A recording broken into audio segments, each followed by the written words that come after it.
2026 के बजट को पेश करने के बाद सभी आम आदमी के मन में एक सवाल दौड़ रहा है कि हमारे देश में इस वक्त क्या महंगा हुआ, क्या लाभदायक है और ये लाभ कैसे हमें मिलेगा और कितने प्रतिशत किसान को लाभ मिलेगा, कितने प्रतिशत छात्रों को लाभ मिलेगा, क्योंकि बजट को 1 फरवरी 2026 को पेश किया गया है। लेकिन अभी तक आपको ये जानकारी नहीं मिली है कि भैया आपके इस बजट में आपको कितना लाभ मिलने वाला है। जी हाँ, नमस्कार, मैं आपका दोस्त सौरभ मिश्रा और आज आपके लिए मैं वीडियो लेकर आया हूँ जो 2026 का बजट है उसमें तो 10 सबसे बड़े ऐतिहासिक ऐलान फैसले हैं, उस बारे में यहाँ पर जिक्र करने वाले हैं। आपकी जानकारी के लिए बताना चाहते हैं, हमारा सोनी स्टडी न्यूज चैनल सबसे ट्रस्टेड न्यूज चैनल है। आप पूरी तरीके से आराम से भरोसा कर सकते हैं और आपको जो जानकारी मैं बताऊंगा वो साइड में आपको दिखते हुए चलेगा। देखिए, मैंने अपने स्क्रीन पर यहाँ पर लगा रखे हैं। देखिए, 1 फरवरी को मंत्री निर्मला सीतारमण जी के द्वारा देश के बजट को पेश किया गया है और इस बार जो बजट को पेश किया गया है वो विकसित भारत के लिए संकल्प है। और इसके साथ साथ दो भैया मतलब ले देकर आपके हमारा मानना यही कि ये भारत देश के लिए एक बहुत ही बड़ा बजट है और कहीं ना कहीं ये भारत देश को एक बहुत ही अच्छा इकोनॉमिक्स लाभ देने वाला है। अब इस चीज को आराम से समझेंगे भैया, किस किस चीज पर भैया फायदे हुए और कितने लोगों को इसका फायदा मिलने वाला है। जैसे टैक्स वगैरह में हो गया, किसानों के लिए हो गया, स्टूडेंट के लिए हो गया, इन सभी लोगों को इसका फायदा मिलने वाला। 10 सबसे बड़े फायदे मैं आपको बताने वाला हूं जो मेरे समझ से 1 नंबर के फायदे थे।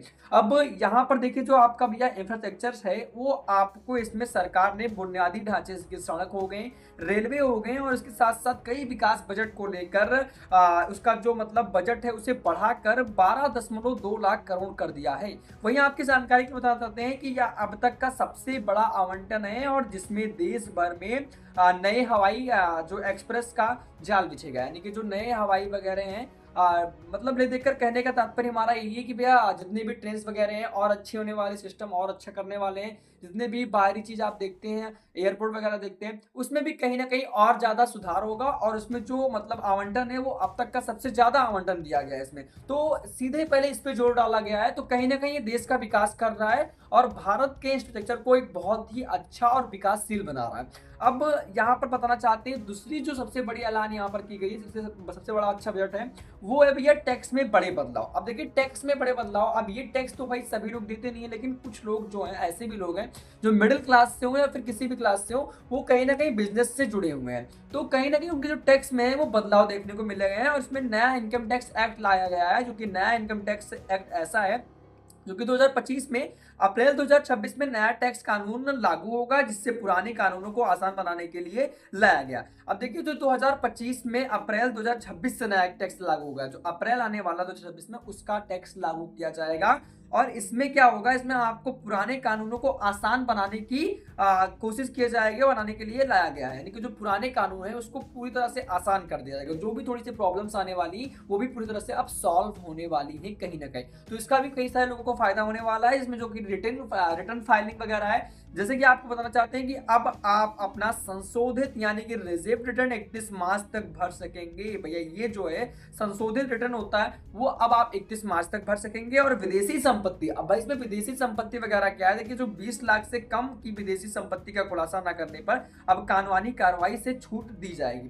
कारण इसका ये कि जो भी कोई लोग विदेशी पैसा जैसे कि होते हैं, तो कुछ दिन ऐसा भी होता था जैसे कि 1 लाख रुपए कमा रहे हैं, 2 लाख रुपए कमा चुके हैं, तो उसका भाई प्रूफ देना पड़ता था कि हम विदेशी पैसा आयात कर रहे हैं, निर्यात कर रहे हैं, जो भी कर रहे हैं, मतलब विदेशी पैसा अगर आप कमा रहे हैं कहीं से भी, किसी भी सोशल मीडिया प्लेटफॉर्म से कमा रहे हो, फिर चाहे यूट्यूब हो या फिर फेसबुक हो, तो उसका आपको कहीं ना कहीं जवाब देना पड़ता था। लेकिन अब आप 20 लाख रुपए तक की संपत्ति का खुलासा न करने पर भी आप पर कोई कानूनी कार्रवाई नहीं होनी है। तो अब इसमें आपको कहीं ना कहीं छूट मिलने वाली है। तो ये तो कहे भाई देखकर कितने भी जैसे मतलब यूट्यूबर्स वगैरह है ना, तो कई सारे लोग भैया 20 लाख 30 लाख रुपए साल में ज्यादा कमा लेते हैं, तो उनके लिए कहीं ना कहीं ये बहुत ही अच्छी जानकारी है।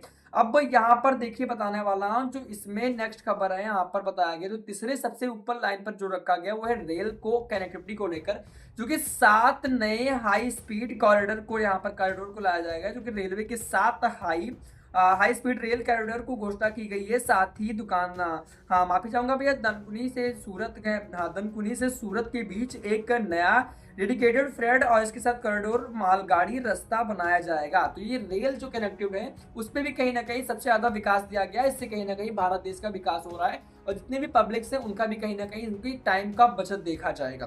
तो ये भी कहीं ना कहीं बहुत ही अच्छा एक बजट पेश किया गया है। और वहीं अगर हम बात करें जो भैया चौथे नंबर का, तो वो जो कि मैन्युफैक्चरिंग और इसके साथ साथ सेमीकंडक्टर यानी कि ISM 2.0। अब ये क्या है मैं आपको बताना चाहता हूँ। इसमें भारत का ग्लोबल हब बनने के लिए सेमीकंडक्टर मिशन 2.0 लॉन्च किया गया है, जिसके लिए करीबन भैया 40,000 करोड़ का फंड रखा गया है। 40,000 करोड़ रुपए का फंड रखा गया है और इसमें भारत के चिप और इलेक्ट्रॉनिक सामान बनाना सस्ता और आसान होगा। इसका कहने का मतलब ये जो मतलब इलेक्ट्रॉनिक सामान है, जैसे कि कितने भी समय लो कि आप आज के समय में कोई सामान लेते हो तो उसमें कहीं ना कहीं आपको made in China, made in कहीं का दिख रहा होगा, लेकिन अब इसमें ऐसा होने वाला है कि भारत खुद की अपनी चीजें बनाने वाला है, जिसमें से कि फोन हो गया, चिप्स वगैरह हो गया, चिप हो गया मतलब फोन में जो लगता है ना, तो ये सब चीज अब भारत खुद बनाएगा, जिसमें 40,000 करोड़ रुपए का फंड रखा गया है। अब अगर हम बात करें विदेशी यानी कि जो पांचवे का सबसे यानी कि जो पांचवा फंड बताया गया है इसमें, तो जो पांचवा बजट ये बताया गया विदेशी घूमना और पढ़ाई हुई सस्ती। अब इसमें विदेश घूमना और पढ़ाई सस्ती की तात्पर्य क्या है। अब कुछ भी लोग ऐसे भी जो ट्रेवलिंग लवर बहुत ज्यादा होते हैं, कहीं ज्यादा घूमते हैं, विदेश में घूमते हैं और विदेश में पढ़ाइयाँ भी करते हैं, तो पढ़ाई भी सस्ती की गई है, विदेश में घूमना भी सस्ती की गई है। इसमें TCS में कटौती की गई है। TCS क्या है मैं आपको बताना चाहता हूँ।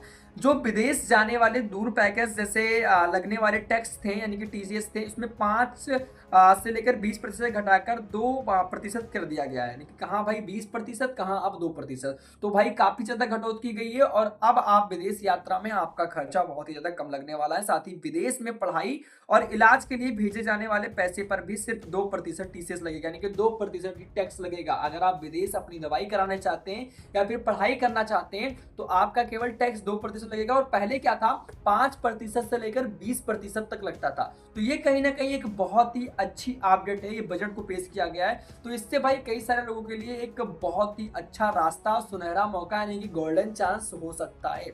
जो विदेश पढ़ना चाहते थे लेकिन अपने घर की स्थिति देखकर नहीं पढ़ पाते थे, तो कहीं ना कहीं उनको थोड़ा बहुत एक तरह से लाभ मिल सकता है इसके तहत। अगर हम बात करें छठे पेश को जो पेश किया गया है वो भैया कैंसर को लेकर, जो कैंसर की दवाइयां वगैरह को लेकर थी, जो कैंसर और दुर्लभ बीमारियों की दवाइयां सस्ती कर दी गई हैं। इसका तात्पर्य मैं फिर से बताना चाहता हूँ, ये क्या कहना चाहता हूँ मैं।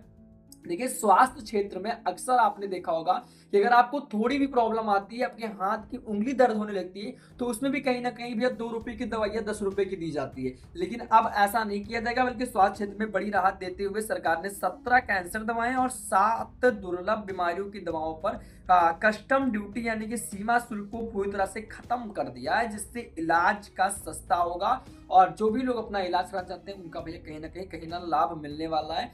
क्योंकि आपने अक्सर देखा होगा कि हमारे भारत देश में कैंसर मरीज बहुत ही ज्यादा पाए जाते हैं, लेकिन अब उन दवाइयों को बहुत ही ज्यादा सस्ता कर दी गई है। और इसके साथ साथ जो 7वां बजट पेश किया गया युवाओं के लिए कंटेंट क्रिएटर लैब्स, यानी कि अब आपको एक बार फिर से बताना चाहता हूँ, मैंने भी यहाँ पर देखा था बजट में कि अब स्कूल में जितने भी स्कूल कॉलेजेस हैं उसमें रील बनाना सिखाया जाएगा भैया। मतलब कंटेंट को इतना ज्यादा बढ़ोतरी दी जाए, सरकार अब मीडिया प्लेटफॉर्म को बहुत ही ज्यादा बढ़ोतरी कर रही है। यानी कि जो मैं वीडियो बना रहा हूँ कहीं ना कहीं सरकार इसको भी आगे बढ़ाना चाहती है कि हाँ भारत का हर एक नागरिक जागरूक हो और अपनी आवाज सोशल मीडिया के माध्यम से रख सके, तो सरकार इस पर भी बजट दे रही है। इसमें बताया गया डिजिटल इकोनॉमी को बढ़ावा देने के लिए 15,000 स्कूल भैया 15,000 स्कूल और 500 कॉलेज में कंटेंट क्रिएटर्स लैब्स बनाए जाएंगे। साथ ही IITS AI रिसर्च के लिए 1,000 नई टेक स्कॉलरशिप दी जाएगी। अब आपको बताना चाहते हैं स्कूलों में भैया रील बनाना सिखाया जाएगा, वीडियो बनाना सिखाया जाएगा, भैया आपको बोलने की शैली किस तरह बताया जाएगा। ये भी 15,000 स्कूल और 500 कॉलेजेस में ऐसे सिस्टम लाए जाएंगे। और AI यानी कि आर्टिफिशियल इंटेलिजेंस को भी बढ़ावा दिया जाएगा और उसका दुरुपयोग नहीं बल्कि उसका सदुपयोग बताया जाएगा।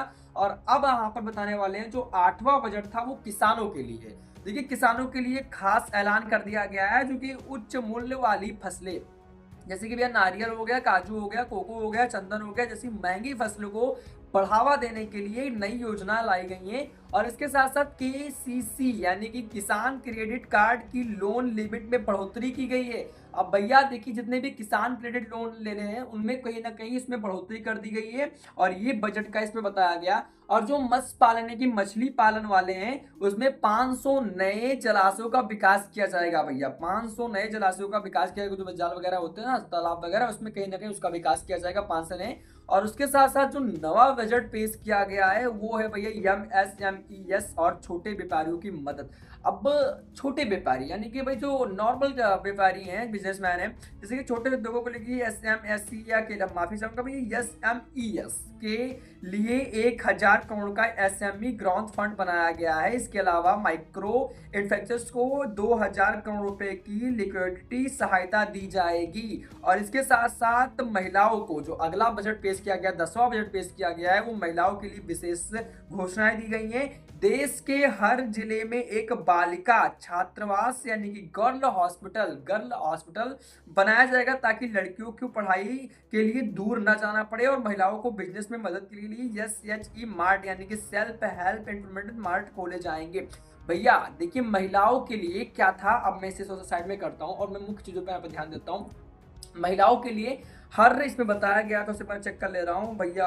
हर जिले में, भैया हर एक जिले में, अगर उत्तर प्रदेश की बात करें, कोई भी प्रदेश की बात कर लें, तो हर एक जिले में गर्ल्स हॉस्पिटल बनाए जाएंगे, हॉस्टल बनाए जाएंगे। इसका तात्पर्य, इसका मतलब ये हुआ कि अगर लड़कियां पढ़ना चाहती हैं तो ऐसा नहीं कि भी लड़कों के कॉलेज में रहकर वो पढ़ाई करें, ना बिल्कुल नहीं, बल्कि उनके लिए एक अलग से एक्स्ट्रा गर्ल हॉस्टल बनाया जाएगा जिसमें केवल लड़कियां ही पढ़ाई कर सकती हैं। तो कहीं ना कहीं ये जो सरकार का नारा था बेटी बचाओ बेटी पढ़ाओ वाला, तो ये कहीं ना कहीं इससे जोड़ता हुआ नजर आ रहा है। तो ये बहुत ही अच्छा हो सकता है, योजना बहुत अच्छी हो सकती है और ये बजट भी कहीं ना कहीं बहुत ज्यादा अच्छी हो सकती है। किसानों के लिए भी कुछ राहत बड़ी खबर है, टैक्स वगैरह को लेकर राहत की खबर है। तो कुछ ये 10 ऐसे बजट को पेश किए गए हैं जो कहीं ना कहीं सभी लोगों के लिए एक बहुत ही अच्छा और सुनहरा गोल्डन चांस हो सकता है। बाकी आपको इन 10 बजट पेश किए गए हैं, जिसमें से और भी कई सारे बजट हैं, बाकी जो मैंने यहाँ जो मतलब बताने लायक था मैंने आपको इस वीडियो के माध्यम से बताया। बाकी अगर ये जानकारी आपको पसंद आया हो तो वीडियो को लाइक करें, चैनल को सब्सक्राइब करें।